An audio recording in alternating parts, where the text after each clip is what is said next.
What is up, everybody, and welcome back to the Small Lake City Podcast. I'm your host, Eric Nilsson, and we've got a big week of stories that are very uniquely Utah. Southern Utah just got absolutely hammered by flash floods this past week. People were trapped inside Bryce Canyon for hours. One hiker died, and the season isn't over, and we need to talk about it.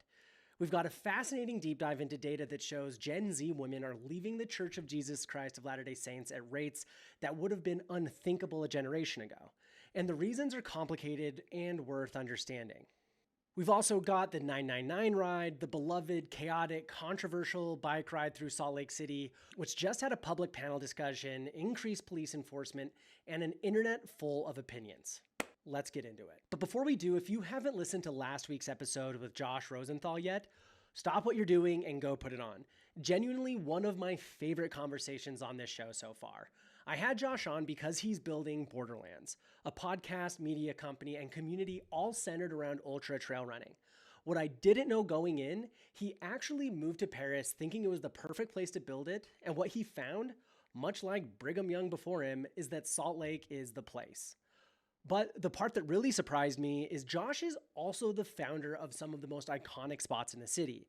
Places like La Barba Coffee, Yoko Ramen, Yoko Tacos, Seabird, and he had a hand in a bunch of others too. The guy has been quietly shaping the culture of the city for years and barely talks about it. That episode is live now. Go listen or watch on YouTube. All right, monsoon season is here, and this past week made itself known in a devastating way. On Monday, August 24th, a severe thunderstorm rolled through southern Utah and turned several of the state's most popular national parks into dangerous terrain almost instantly. At Bryce Canyon National Park, flash flooding hit between roughly 2:30 and 5:30 p.m. 11 adults were stranded across 4 separate trail systems: the Fairyland Loop, the Navajo Loop, Peekaboo, and Queen's Garden. Lightning was so severe it delayed rescuers from entering the canyon. Once crews could get in, Garfield County Search and Rescue, park rangers, and Garfield County EMS worked to bring everyone out. 2 people were hospitalized for hypothermia. Highway 12 was temporarily closed because of the flooding during the rescue. Then, over the weekend, searchers recovered the body of a hiker in Campbell Canyon, about a mile east of Fairyland Loop Trail. She was 64 years old, from Sedona, Arizona, and had been reported overdue from a hike on the popular 8-mile Fairyland Trail Loop. She had been out there alone in those conditions. At Zion National Park, a rockfall in the Big Bend area blocked access to the shuttle stop for the Narrows, one of the most popular hikes in the entire national park system, and limited shuttle service for most of Monday. The road reopened Tuesday morning.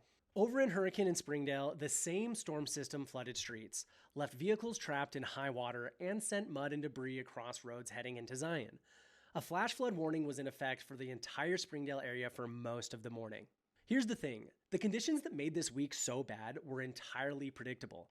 Utah just came off of one of the driest winters on record, which means the ground in many parts of the state doesn't absorb water. It redirects it, fast. And when you add the burn scars from the summer into an already torched nearly 500,000 acres, you get runoff that is even faster and more concentrated than usual. If you were planning any backcountry time in southern Utah this fall, whether it's Zion, Bryce, Capitol Reef, Slot Canyons, anything, please check the flash flood forecast before you do. The National Weather Service's Utah Flash Flood page posts daily risks levels for every major park. You can also check at any visitor center. Slot canyons and narrow trails can be beautiful and perfectly safe. But when a storm hits, even one miles away you can't see, they can fill in minutes. Please go prepared and go with a plan. This next story is one that has been circulating in Utah conversations all summer, and I think it deserves a real treatment. A major study published this month in an academic journal called Secular Studies, specifically looking at Utah LDS members, confirmed something that a lot of people in the state have been feeling for a while. Women are now leaving the Church of Jesus Christ of Latter-day Saints at least as frequently as men. That is a significant shift from previous decades. And it goes deeper than that. Researcher Ryan Burge's 2025 Spiritual Seismology Survey, with over 100,000 U.S. adults in the sample, including more than 1,100 raised LDS, found that only about 4 in 10 Gen Z women who grew up in the church are still in it. For the youngest 18-year-old LDS women specifically, the retention rate was just at 37.5%. Why is this happening?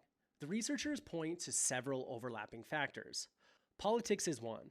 The gender divide among voters under 30 hit unprecedented levels this year, with 66% of young women identifying as Democrat, while young men have trended in the opposite direction. The church's positions on same-sex marriage, women's roles in leadership, and what researchers call purity culture are cited as major drivers. Nearly 3 in 10 young members who felt strongly that the church should accept same-sex marriage eventually disaffiliated. And the survey found this wasn't primarily about sexual orientation. It was about political values more broadly. Now, the full picture is more complicated. The Deseret News pointed out that the church still has the highest religious activity rate and active retention rate in America, with 76% of LDS millennials and Gen Z attending church monthly, which is remarkable compared to almost any other faith tradition. And researchers are careful to note the causality question. Do more liberal women leave the church, or does leaving the church make people more politically liberal? It's genuinely hard to untangle and brings back the age-old question of cause versus correlation.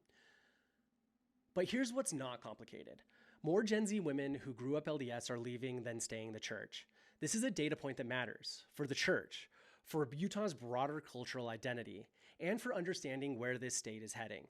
It's a conversation worth having openly. The researchers also found that people who exit LDS membership are more likely to abandon religion entirely than to switch to another faith, which tells you something about the nature of the departure. This isn't, I found a different church. For most, it's, I'm done with organized religion. All right, let's talk about the 999 ride. If you're an SLC local, you know what this is. If you don't, here's the deal. The 999 ride is an informal bike ride that's been happening in Salt Lake City for about 15 years. It starts Thursday at 9 p.m. at the corner of 9th South and 9th East, hence 999, and riders travel west on 9th South. What started as a small group of friends can now draw hundreds, sometimes thousands of cyclists. It's loosely organized by nobody and everybody at once. There is no permit, no official organizer, no route, it just happens. This summer, it reached a tipping point. SLCPD has significantly increased enforcement around the ride after what they described as a rising number of complaints. Traffic blocked, intersections gridlocked, cars surrounded, mirrors kicked in, property damage, and reports of alcohol use included by minors. Deputy Chief Bill Banzanares has been clear. Police aren't trying to kill the ride, but they can't ignore the safety concerns either. Earlier this month, a public panel discussion was held at Roja Brewing Project, organized by Unplugged Bike Club, bringing together City Council members Dan Dugan and Erica Carlson, Deputy Chief Manzanares, a transportation planner, and longtime ride participant Jeff, who has become something of the unofficial face of the ride. The conversation was honest. Jeff himself acknowledged the ride has changed and said people get rowdy, and that some bad actors are ruining the vibe for everyone. Carlson noted she heard complaints from residents all through her campaign. The panel identified the core problem. Because there's no organizer, there's nobody to file the paperwork, nobody to pay for the traffic control, and nobody for police to work with. The ride has real cultural value. It gets hundreds of people outside, on bikes, in community, every single time. That's not nothing. But the vandalism and the safety concerns aren't nothing either. The question on the table right now is, can the 999 ride find a way to grow up a little without losing what makes it great? That panel was a step. Whether anything changes, we'll see. What do you think they should do about it? Make sure to comment below. All right, a few other smaller stories making headlines around Utah this week. First, breaking news today that is worth knowing about. Meta, the company that owns Facebook and Instagram, just settled a landmark lawsuit brought by 47 states over allegations that its platforms were deliberately designed to addict children and teens. The settlement came in at a $12.2 billion guaranteed, with up to $17.1 billion total if YouTube and TikTok agree to similar terms.